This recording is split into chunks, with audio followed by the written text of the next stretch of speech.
जी और टकराव जीत का हम एक बार फिर आपको कहेंगे खुशामदीद। ऑस्ट्रेलिया और साउथ अफ्रीका का मैच जारी है। पहली इनिंग्स अपने एंड पर है। साउथ अफ्रीका ने अब से थोड़ी देर पहले तक 47 ओवरों में 284 यानी 284 स्कोर किया था और उनके 5 खिलाड़ी आउट हुए थे। 292 हो गया जी। अब उनका स्कोर 47-4 यानी 48वें ओवर की 4 बॉल्स हो चुकी हैं। देखना यह है कि साउथ अफ्रीका कहां पर एंड करता है। 330 340 की बात हो रही थी, लेकिन जिस किस्म की पिच लग रही है, एक जगह पर हमें लगा कि बिल्कुल बॉलिंग को सपोर्ट नहीं मिलेगी, लेकिन ऑस्ट्रेलिया ने शानदार बॉलिंग की और फंसा लिया और स्कोर बहुत रुका।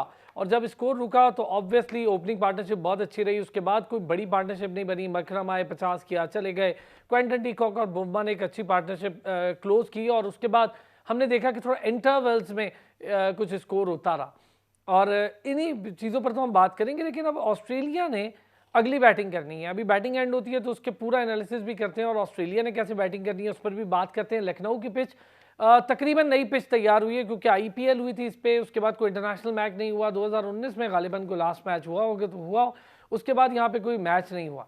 अब ये नई पिच है, इसका बिहेवियर देखना था। ऑस्ट्रेलिया ने सुबह कहा उनके कैप्टन ने कि इसका बिहेवियर चेक करने के लिए हम ये रिस्क नहीं लेंगे कि पहले बैटिंग करें, तो हमने दूसरों को बैटिंग कराई है ताकि अंदाज़ा हो जाए कि बॉलिंग होनी कैसे। एक अच्छा फैसला लग रहा है अब तक तो ये। Zeeshan Mehsood first class cricketer हैं, बड़ा शानदार बोलते हैं, क्रिकेट एक्सपर्ट हैं, हमारे साथ मौजूद हैं स्टूडियोज़ में। ज़िशान भाई अस्सलाम वालेकुम, आपको वेलकम करेंगे आपको।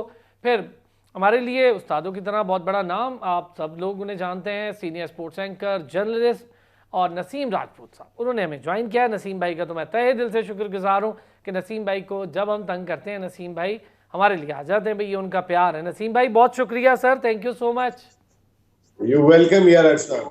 और उनके साथ साथ हमारे नुमाइंदे स्पोर्ट्स जर्नलिस्ट सैयद वकार हुसैन ने हमें लाहौर से ज्वाइन किया। वकार से ज़रा अंदर की खबरें पूछूंगा क्योंकि वीज़ा के बड़े प्रॉब्लम रहे, अब तो ज़का अशरफ चले गए।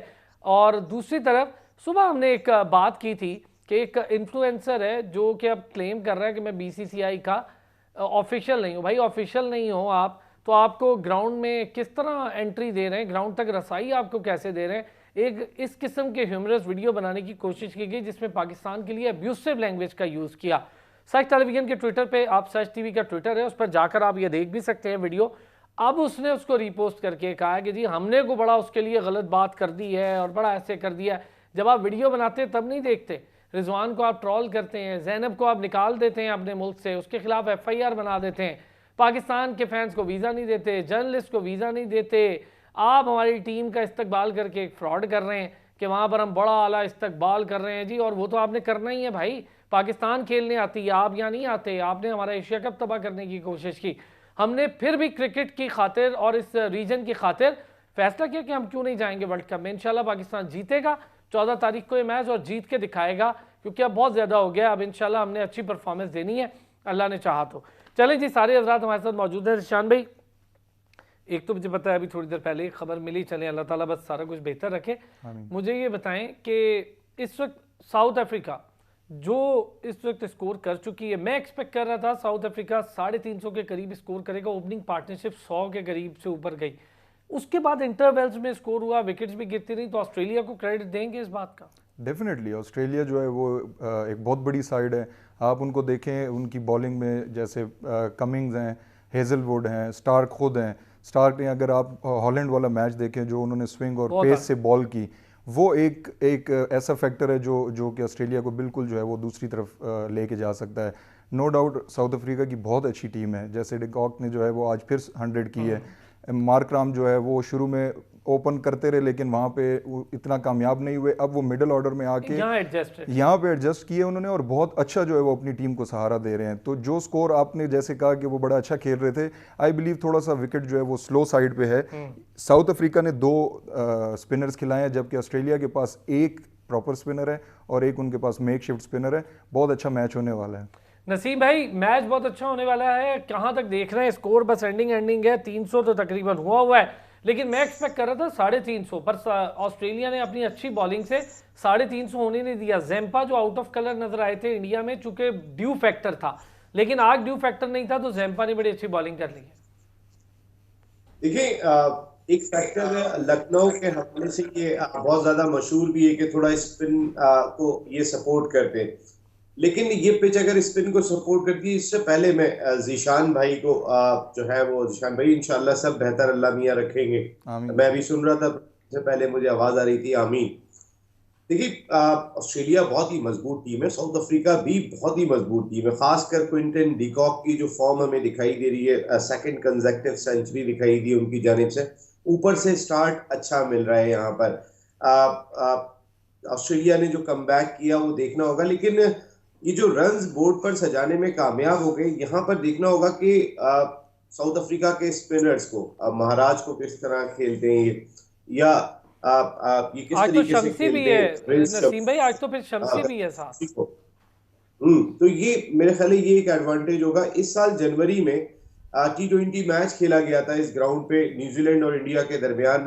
99 रन स्कोर किए थे पहले बैटिंग करते हुए न्यूजीलैंड ने, और इंडिया ने वो टारगेट 15 ओवर में हासिल कर लिया था।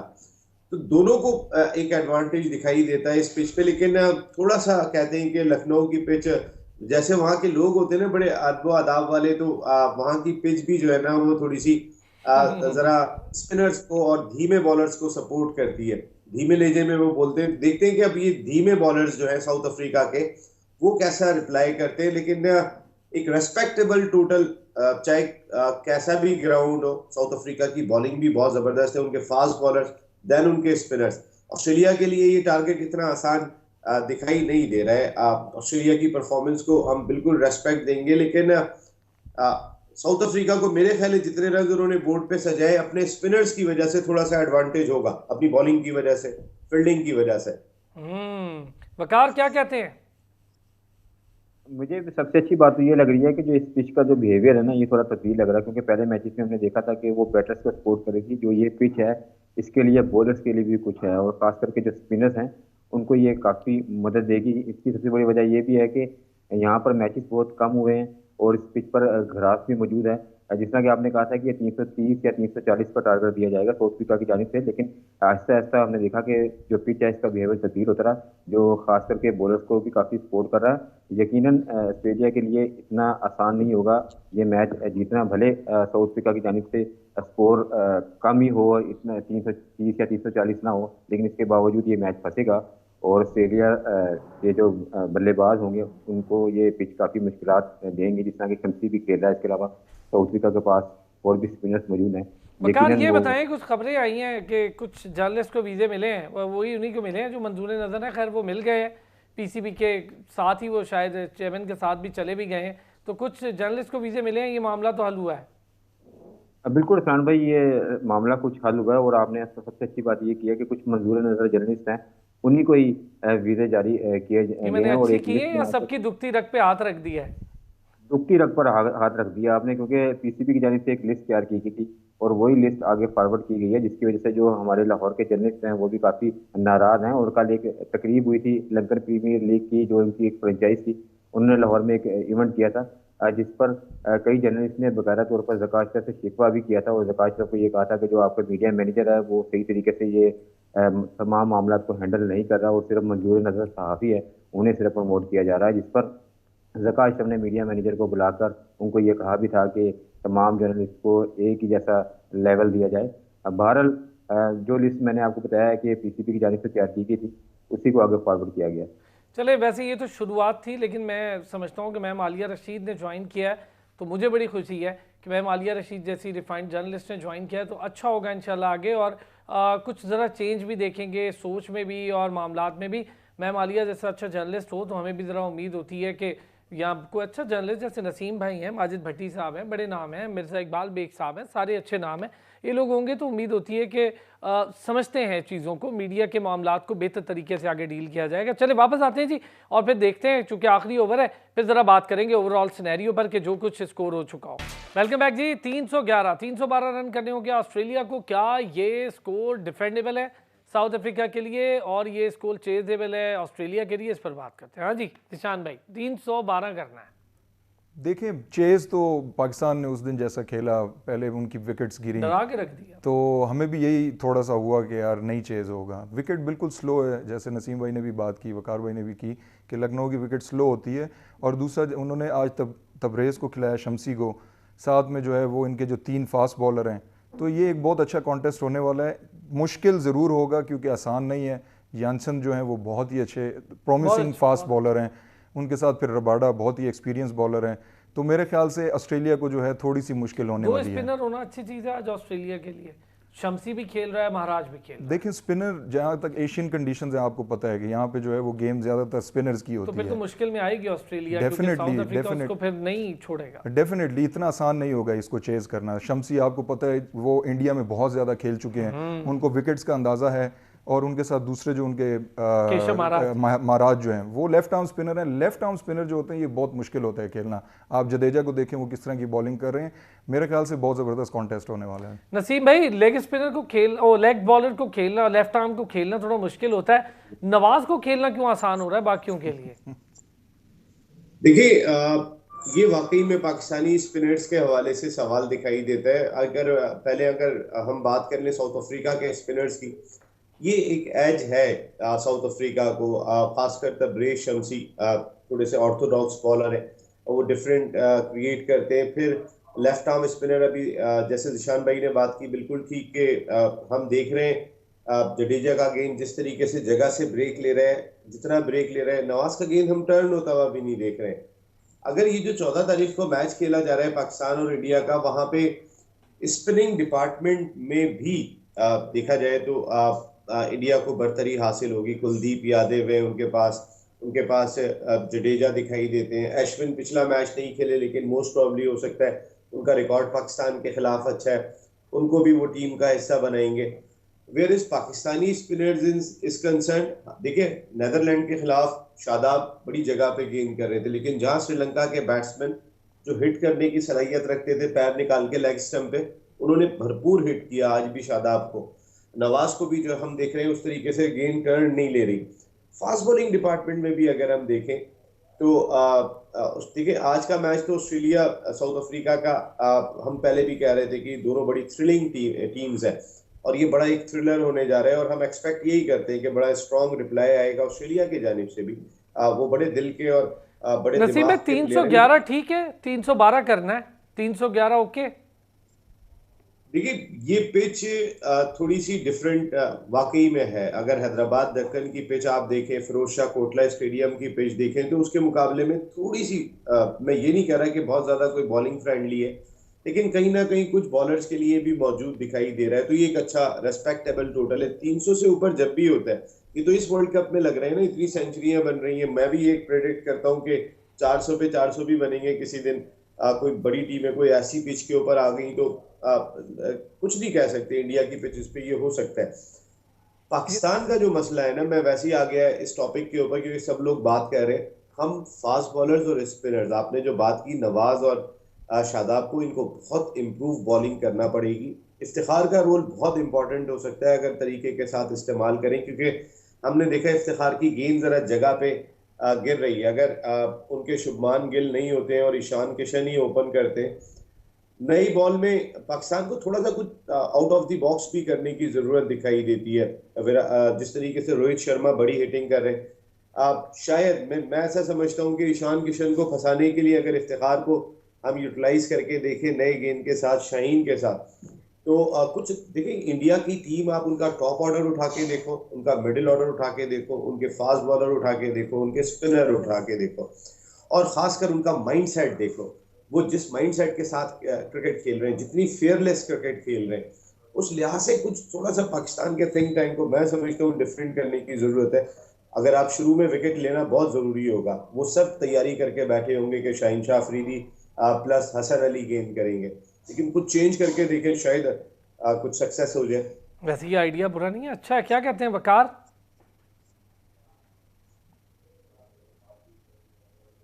वकार, आपकी आवाज नहीं आ रही, मेरे ख्याल आपने कोई म्यूट कर रखा है।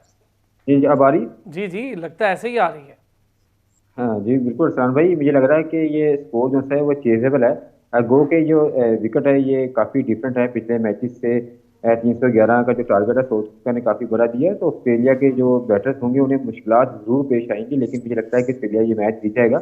और जो टॉस जीत कर उसने पहले बैटिंग नहीं की, तो जाहिर बात है उनके कप्तान ने तमाम सिचुएशन को देख लिया होगा, तमाम कंडीशन को उन्होंने अच्छी तरह से रीड कर लिया होगा, तो उसके बाद उन्होंने ये फैसला किया। बहरहाल ये जो पिच है ये काफ़ी डिफरेंट है, तो स्पिनिंग को जो स्पिनर्स होंगे उनको ये काफ़ी साजगार होगी, लेकिन भारत ऑस्ट्रेलिया के तो बैटर्स को मुश्किलात होंगी, क्योंकि पहले भी मैच उन्होंने इंडिया के अगेंस्ट हारा था, लेकिन ऑस्ट्रेलिया पूरी कोशिश करेगा कि ये मैच जीते। अच्छा जीशान, आपने खुद क्रिकेट खेली, मुझे ये बताएं फ़र्क होता है अप्रोच में बॉलिंग कैप्टन और बैटिंग कैप्टन? बिल्कुल फ़र्क तो होता है, क्योंकि बैटिंग कैप्टन हमेशा अगर आप देखेंगे थोड़ा सा डिफेंसिव होता है। मैं ये नहीं कहता कि बिल्कुल डिफेंसिव होता है, लेकिन एक फास्ट बॉलर जो होता है वो एग्रेसिव होता है, और वो अपनी स्ट्रेटजी हमेशा एग्रेशन से जो है वो बनाता है और उसी को एग्जीक्यूट करने की कोशिश करता है।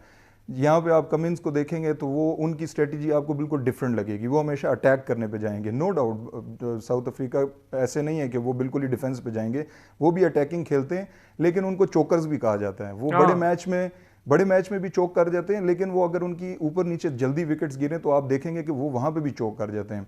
थोड़ी सी बात शम्सी के हवाले से मैं दोबारा ये करना चाहूँगा कि अगर आप लाइनअप देखें ऑस्ट्रेलिया की, तो उसमें पहले इस सिर्फ वार्नर को छोड़ के बाकी 6 बैट्समैन उनके राइट हैंडर्स हैं, बैटर्स जो हैं, और वो ऑर्थोडॉक्स लेग स्पिन करते हैं जिसको चाइना मैन, तो वो बॉल उनके लिए अंदर आता है, जो कि खेलना आसान है राइट हैंडर के लिए। यहाँ पे शम्सी को का जो है वो बहुत ज़बरदस्त जो है, हमें देखना पड़ेगा कि वो किस तरह करते हैं।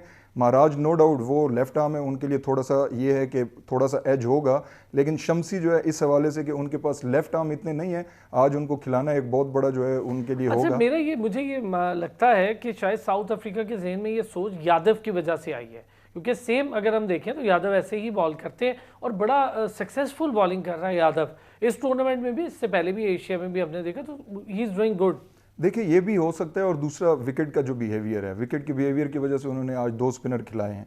लास्ट मैच में उन्होंने कुदसी को खिलाया है, वो राइट आर्म मीडियम करते हैं। आज उन्होंने विकेट का बिहेवियर देख के ही, जैसे हम पहले बात कर रहे थे कि पहले स्कोर बहुत अच्छा चला, लेकिन बाय द टाइम जैसे ही जो है वो थोड़ा सा शाम होने लगी है तो विकेट में वेयर एंड टियर हुआ, विकेट थोड़ा स्लो चल रहा है। ये चीज़ उन्होंने मे भी रियलाइज़ की और उसकी वजह से इन्होंने सेकंड स्पिनर खिलाया है। वही बात कि ऑस्ट्रेलिया के पास एक ही है स्पेशलिस्ट स्पिनर और दूसरा जो है वो मैक्सवेल को यूज़ कर रहे हैं। यहाँ पे ऑस्ट्रेलिया के साउथ अफ्रीका के पास एक अपॉर्चुनिटी है कि वो उसको खिला सकते हैं। नसीम भाई ने अच्छी बात की पाकिस्तान के हवाले से कि शादाब और उनका स्पिन नहीं हो रहा, तो मेरे ख्याल से ठीक है, शादाब जो है वो वाइस कैप्टन है टीम के, उनको बिठाना थोड़ा सा डिफिकल्ट भी होगा, बैटिंग में भी थोड़ा एज है, लेकिन आई बिलीव कि उसामा मीर के बिठाया ना जाए। इस तरह की बात हम तो नहीं आप लोग कर सकते हैं लेकिन ये है कि उसामा मीर को आई बिलीव कि उनको लाजमी चांस देना चाहिए, क्योंकि वो हाइटेड हैं। अगर उनको स्पिन नहीं भी मिलता, लेकिन अगर उनको बाउंस भी मिलता है तो खेलने के लिए बहुत मुश्किल होता है इफेक्टिवली। चले मैं ज़रा इस पर आके नसीम भाई से और भी इस पर बात करें, तो ये एक अच्छी बात है कि अगर उसामा मीर की हाइट है तो हाइट का यूज़ भी किया जा सकता है, बहुत स्पिन ना भी मिले, और वो एक प्रॉपर बॉलर है ना, वो ऑलराउंडर नहीं है। हमें ऑलराउंडर से निकलकर एक बॉलर की सोचनी होगी, क्योंकि वनडे गेम ऑलराउंडर से ज़्यादा प्रॉपर अपने रोल डिफाइंड प्लेयर्स की होती है। तो बैटर है और बॉलर है तो बॉलर है, एक आधा ऑलराउंडर चल जाता है। वापस आते हैं ब्रेक से, इस पर बात करते हैं। वेलकम बैक जी। और बात कर रहे थे हम ज़रा पाकिस्तान के हवाले से भी, और चूँकि हमने इन टीम्स के साथ अभी खेला, ऑस्ट्रेलिया और साउथ अफ्रीका दोनों के साथ 311 run, not a bad score, और हम देख सकते हैं कि ऑस्ट्रेलिया की स्ट्रेंथ इतनी है कि अगर उसको अपने पोटेंशियल के मुताबिक खेले तो चेस कर सकती है। और साउथ अफ्रीका के अंदर भी ये खुसूसियत, ये काबिलियत है कि अपने बॉलिंग के दम पर ये स्कोर रोक ले, और उसकी फील्डिंग बड़ा एक डिफरेंट एस्पेक्ट होगा, या मैं कहूँ एक डिफरेंट रेशो अगर हम देखें तो वो फील्डिंग हो सकती है साउथ अफ्रीका की, जो कि हमेशा से बहुत अच्छी रही है। आज खैर ऑस्ट्रेलिया की भी बहुत अच्छी है, लेकिन एक चीज़ ऑस्ट्रेलिया ने आज अच्छा की कि बॉलिंग में उन्होंने इतना रिस्ट्रिक्ट ज़रूर किया कि 350 के खुल के मार्जिन पर जाने का मौका नहीं दिया। और पिच भी उसमें ऑब्वियसली एक फैक्टर है।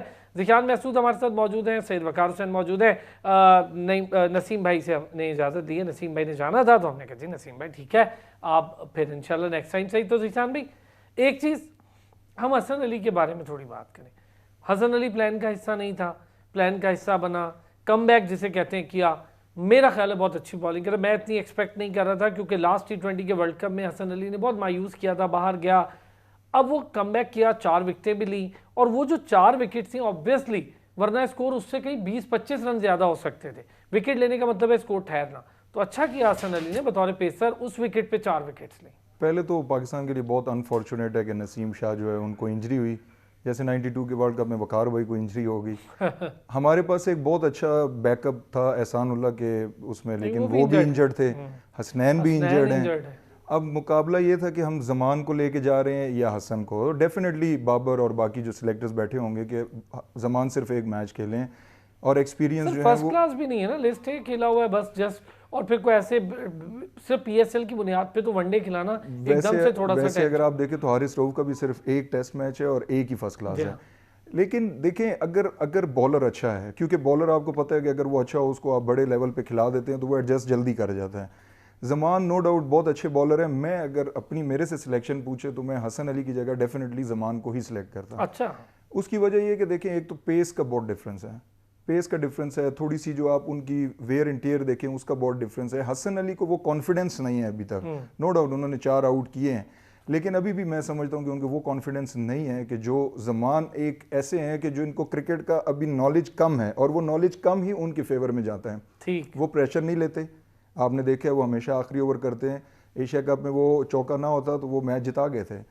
तो मेरे लिए ये है कि हसन अली अगर परफॉर्म करेंगे तो मुझे खुशी होगी क्योंकि पाकिस्तान के लिए करेंगे, और मैं यही समझता हूँ कि अब उनको परफॉर्म करना भी चाहिए क्योंकि अब उनके पास कोई ऑप्शन नहीं है। हाँ हाँ, ये तो डू एंड डाई सिचुएशन है हसन के लिए। एग्जैक्टली। तो अच्छा ज़िशान भाई, एक चीज़ और भी, मैं ज़रा वकार से भी और आपसे भी, वकार शाहीन शाह अफरीदी, इसके हवाले से हम बहुत बात भी कर रहे हैं कि शाहीन अपने रिदम में भी दिखाई नहीं दे रहे उस तरह। शाहीन जिस चीज़ के लिए मशहूर हैं वो एक बॉल पे फंस के रह गए हैं और वो है इन स्विंगर। शाहीन को इन स्विंगर से बाहर निकलना होगा। तो क्या आपके पास क्या इतलात हैं जी, क्या मैनेजमेंट सोच रही है शाहीन के बारे में? उनको बकअप करना है, उनको साथ लेके, ऑब्वियसली हमारा मेजर बॉलर है, कुछ थोड़ा सा उनके घुटने में भी मुझे लगा कि पेन महसूस हो रहा। अरसान साहब, वो वजह ये है कि शाहीन शाह अफरीदी काफ़ी अरसे से टीम से बाहर रहे थे क्योंकि इंजरी का वो शिकार थे। ये भी सबसे बड़ी वजह है कि शाहीन शाह अफरीदी रिदम में दिखाई नहीं दे रही, और सबसे बड़ा फैक्टर मुझे ये दिखाई दे रहा है क्योंकि जो पिच है वो फास्ट बॉलर्स को बिल्कुल भी सपोर्ट नहीं कर रही, जिसकी वजह से भी जो सा शाहीन शाह अफरीदी हैं वो काफ़ी प्रेशर में है और दबाव का शिकार है क्योंकि वो परफॉर्म नहीं कर रहे, और हमने देखा कि एशिया कप में भी उन्होंने परफॉर्म नहीं। बहरहाल दूसरी टीम्स के जो फास्ट बॉलर हैं उनकी जानिब से भी हम यही देख रहे हैं कि उनकी भी जो बॉल है ना वो स्विंग हो रही है, ना वो किसी किस्म का उनका कोई पिच का बिहेवियर में कोई तब्दीली आ रही है जिससे वो अपने रिदम को बेहतर कर सके। बहरहाल शाहीन शाह अफरीदी जो से हैं वो अपने आप को फॉर्म में लाने की पूरी कोशिश कर रहे हैं। और जहाँ तक आपने हसन अली की बात की थी, मेरा ख्याल ये है कि हसन अली की अच्छी चॉइस है क्योंकि हसन अली के पास एक वसी तजर्बा है जिसकी बदौलत हमने देखा कि पिछले मैच में उन्होंने 4 विकेट भी हासिल की, और इसके अलावा ये है कि वो एक बैटर भी अच्छे हैं। तो पाकिस्तान क्रिकेट बोर्ड के पास ज़्यादा चॉइस नहीं थी क्योंकि एहसानुल्लाह भी इंजर्ड थे, तो जमान खान भी अच्छे बॉलर हैं लेकिन जमान खान के पास एक एक्सपीरियंस नहीं है। यही वजह है कि सिलेक्शन कमेटी की जानिब से हसन अली अच्छा को वकार, काफ़ी बहस हुई ट्रेवल रिजर्व पर, अबरार को रखने और ना रखने पर। इतलात ये हैं, शोएब जट बताकर गए शो में कि इंजमाम उल हक चाहते थे कि अबरार को प्लेइंग वाले स्क्वाड में रखें और ट्रेवल रिजर्व में किसी और को रख लिया जाए, लेकिन चूंकि जाहिर है ये कोचेज़ और बाकी कैप्टन और सबके साथ मिलके करना होता है, तो ठीक फैसला है उसामा मीर हो प्लेइंग में और अबरार रिजर्व में। लेकिन इब्रार को भी प्लेइंग 11 में रखना चाहिए था। आपने ये बिल्कुल सही कहा क्योंकि मामूर हक जो से वो चाह रहे थे, लेकिन जो कप्तान हमारे जो से बाबर आजम हैं वो इस बात पर एग्री नहीं हो रहे थे। और इसके अलावा आपने ये भी देखा कि मोहम्मद हफीज भी टेक्निकल कमेटी से अलहदा हो गए थे। काफ़ी इसमें मसले मसाइल चल रहे थे, और अभी कुछ रोज़ पहले मिसबाह हक ने भी ये बयान दिया था कि टीम की सिलेक्शन में उनसे भी मुशावरत नहीं की गई क्योंकि एक किस्म की कमेटी बनाई गई थी, और जो उन्होंने तो ये भी कह दिया है कॉन्ट्रैक्ट में मुशावरत नहीं की गई, उनसे भी नहीं की गई। और इसके अलावा ज़का नहीं। अशरफ ने वैसे जब मैं हैरान हूँ, वकार ज़का अशरफ साहब से मेरी यहाँ इस्लामाबाद मुलाकात हुई थी, आप सबको पता है मुलाकात हुई थी, मैंने उनसे कैटेगोरिकली ये पूछा था, उन्होंने मुझे कहा कि नहीं जी ये सबकी मुशावरत से हुआ, मेरा इसमें अमल दखल नहीं है। बिल्कुल बिल्कुल उन्होंने ये वाज़ेह कहा, इस्लामाबाद में ही कहा था उन्होंने। और जहाँ तक टीम सिलेक्शन का ताल्लुक है तो जो ज़का अशरफ है उन्होंने साबिक क्रिकेटर्स को भी बुलाया था, उनसे भी सलाह मशवरा किया था, लेकिन उसके बाद जो बॉल उसके बाबर आजम के हाथ में चली गई, यानी कि बाबर आजम टीम की सिलेक्शन करेंगे, और ज़का अशरफ खौफ महसूस कर रहे थे कि ये ना हो कि अगर खुदा न खासा टीम परफॉर्म नहीं करती तो बाद में ये ना हो कि मेरे ऊपर दबाव हो जाए कि ज़का अशरफ की वजह से टीम तैयार की गई थी। बहरहाल बाबर आजम ने जो है ये तमाम लड़के रखे थे, यहाँ तक कि फ़खर जमान को भी जब टीम में शामिल चले, किया गया जो तो कैप्टन समझता है मेरा ख्याल है उसको ये अथॉरिटी होनी चाहिए, क्यों जी, कि कैप्टन की अथॉरिटी दें कि यार ठीक है चलें आप सिलेक्शन में अपनी अथॉरिटी रखें, लड़के आपने खिलाने आपने रखने। शान सिर्फ शाहीन शाह अफरीदी, क्या कहेंगे? मुझे थोड़ा सा आउट ऑफ रिदम नजर आ रहा है। आपने बिल्कुल अच्छा पॉइंट आउट किया कि देखें एज अ फास्ट बॉलर मेरा भी ये दिल होगा कि मैं पहली बॉल पे आउट कर दूं, या पहले ओवर में आउट कर दूं। लेकिन वो एक ही बॉल में ज्यादा फंसे वो इन एग्जैक्टली स्विंगर में। ये आप एक बॉल ही अगर कराएंगे तो आप बहुत प्रिडिक्टेबल हो जाएंगे, और आप प्रिडिक्टेबल हो चुके हैं। जैसे आपने हसन अली का क्वेश्चन पूछा, हसन अली भी प्रिडिक्टेबल हो गए थे कि एक गेंद उनका अंदर आता है, उसको आप रोक लो, इसके अलावा वो उनके पास कोई ऐसी जो है ना वो स्किल या कोई ऑप्शन नहीं है। इनका भी यही हो गया। अगर आप इनकी आउट स्विंग देखें तो वो बहुत आउटसाइड द ऑफ स्टंप से वो करते हैं। जो उनका इन स्विंग है उसको बहुत इजीली अब वो मैनेज कर रहे हैं। आप अगले मैच में भी देखेंगे, नो डाउट उन्होंने इंडिया के खिलाफ अच्छी परफॉर्मेंस की है, लेकिन एक ही सेट ऑफ स्किल से खेलना कि मैंने अंदर गेंद करना है और उस पर आउट करना है। आप अगर अपने बॉलिंग में वैरायटी नहीं लेके आएंगे, आप जब तक आप बैट्समैन को साइकोलॉजिकली जो है वो डिस्टर्ब नहीं रखेंगे, तब तक यहाँ पे खेलना बहुत मुश्किल होता है। ये बहुत बड़ा लेवल है। अगर बैट्समैन को या बैटर को ये पता हो कि आपका एक ही गेंद है जो अंदर आना है, तो वो आपके पहले 4 ओवर हैं वो रोक लेगा। There is nothing wrong in it. वो उसको रोक के और उसके बाद जो है वो अपनी इनिंग्स को बिल्डअप करके एक अच्छा स्कोर कर लेंगे। शाहीन अफरीदी को सिर्फ बड़े नए बॉल से नहीं, बीच के ओवर्स में भी आप प्रॉब्लम्स आ रही है। आप उनके अगर इकॉनमी को देखें, सेकंड स्पेल में है एग्जैक्टली जो थर्ड स्पेल है उस पर मैं ज़्यादा डिस्कशन नहीं करूंगा कि क्यों लाया जाता है। विकेट गिर रही होती हैं ताकि 1-2 आउट हो जाएं, मुझे ऐसी बात नहीं करनी चाहिए, लेकिन ये नज़र आ रहा है। नहीं, जो दिख रहा है वो तो बोल जो दिख रहा है वो क्लियरली है कि अगर आपके 6 आउट हो गए, जैसे ही 7वां आउट होता है तो शाहीन अफरीदी बॉलिंग के लिए आ जाते हैं, शादाब बॉलिंग के लिए आ जाते हैं। मुझे थोड़ा सा बाबर आजम से यहाँ पे डिफरेंस ऑफ ओपिनियन ये है कि यहाँ पे अब ये पाकिस्तान की टीम है, ये दोस्तों की टीम नहीं है कि आपने इन दोस्तों से ही परफॉर्म करवाना है। आप देखें, अगर अब शाहीन अफरीदी भी परफॉर्म ना करें और हम हसन अली को भी साथ लेके गए, तो आप देखें पाकिस्तान कहाँ पे स्टैंड करता है। बड़ा मुश्किल हो जाता है। बहुत शुक्रिया जी। ज़ीशान महसूद साहब हमारे साथ मौजूद थे, फर्स्ट क्लास क्रिकेटर और बड़े शानदार तजियाकार हैं। बड़ा मज़ा आया ज़ीशान भाई के साथ भी। नसीम राजपूत साहब का बहुत शुक्रिया। सैयद वकार हुसैन हमारे जर्नलिस्ट, हमारे स्पोर्ट्स रिपोर्टर, बहुत शुक्रिया। वकार आपका भी। रात को होती है जी 11 बजे, फिर आपसे मुलाकात। देखेंगे मैच का रिजल्ट क्या है।